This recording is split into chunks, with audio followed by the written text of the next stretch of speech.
मी सर्वात प्रथम सर्वोच्च न्यायालयाच्या या कृतीचं अभिनंदन करेल की आमच्या न्यायव्यवस्थेचं आत्मा म्हणजे पारदर्शकपणा हा आहे आणि सर्वोच्च न्यायालयाने दिल्ली हायकोर्टाचे न्यायाधीश जस्टिस वर्मा यांच्या बाबतीत झालेला प्रकार त्यांनी आपल्या वेबसाईटवरती प्रसिद्ध केलेला आहे। यावरून एक गोष्ट स्पष्ट होते की सर्वोच्च न्यायालयाने याच्या 3 सदस्यांच्या चौकशी समिती नेमलेली आहे। अर्थात ही चौकशी समिती कार्य करेल, परंतु माझ्या मते एखाद्या देशाची स्थिरता ही प्रामुख्याने 2 गोष्टीवरती अवलंबून असते। सामान्य माणसाचा त्या देशाच्या नाण्यावरती विश्वास असला पाहिजे आणि सामान्य माणसाचा त्या देशातील न्यायव्यवस्थेवरती विश्वास असला पाहिजे। याच्यातील एकावरचाही विश्वास जर सामान्य माणसं कमी झाला तर त्या देशात अराजकता येऊ शकते आणि म्हणून आजही लोकांच्या मनात शेवटचा आशेचा किरण न्यायपालिका न्यायव्यवस्था आहे। त्यामुळे जरी जस्टिस वर्मा यांनी स्पष्ट केलं असलं तरी ती रक्कम माझी नाही, आउट हाऊसमधली आहे, परंतु ह्या पोलीस तपास किंवा न्यायालयीन चौकशीला वेळ लागू शकतो, त्यामुळे आणि त्या लोकांच्या मनात किंतु उभारू शकतो। म्हणून माझ्या मते न्यायपालिकेने देखील एक आदर्श घडून घालून दिला पाहिजे। जस्टिस वर्मांनी एक तर स्वतःहून राजीनामा दिला पाहिजे किंवा सर्व आपले पार्लमेंट जे आहे, संसद आहे, यांनी या बाबतीत कृती केली पाहिजे। त्यामुळे लोकांचा न्यायव्यवस्थेवरती विश्वास अधिक दृढ होईल असं माझं वैयक्तिक मत आहे।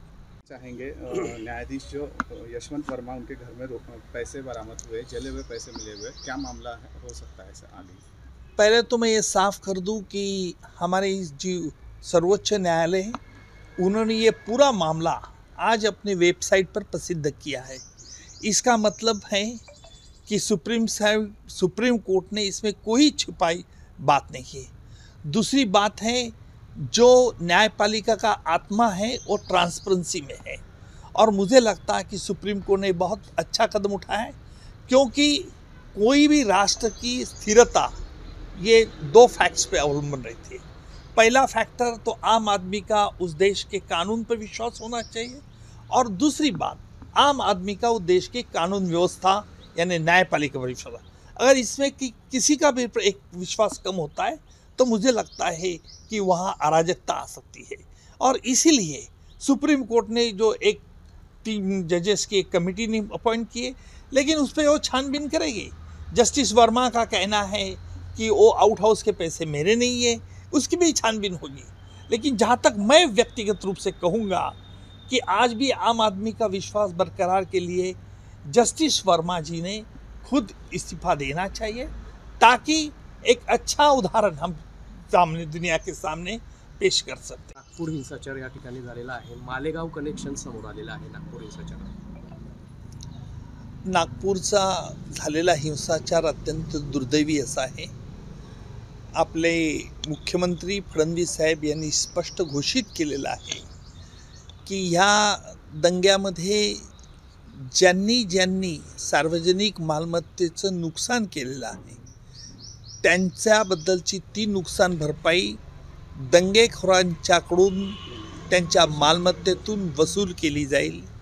कायद्याने तसा अधिकार आहे आणि उच्च न्यायालयाने यापूर्वी देखील अशा प्रकारचे जिथे सार्वजनिक मालमत्तेचे नुकसान होते त्यावेळेला त्याचे दंगेखोरांकडून वसूल करण्यात यावी असे यापूर्वीच न्यायालयाचे आदेश आहेत।